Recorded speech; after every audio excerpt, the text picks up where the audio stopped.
বিএনপির খেলা তো দেখেন নাই, কেবল কয়েকটা জনসভা শুরু হয়েছে বলে প্রধান উপদেষ্টাকে উদ্দেশ্য করে মন্তব্য করেন বাংলাদেশ জাতীয়তাবাদী দল বিএনপির জাতীয় নির্বাহী কমিটির ভাইস চেয়ারম্যান শামসুজ্জামান দুদু।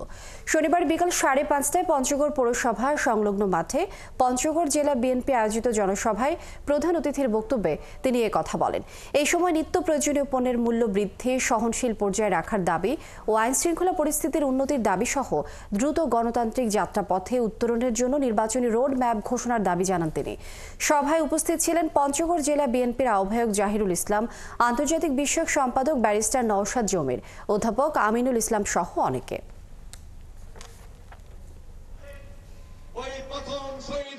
আমাদের চট্টগ্রামের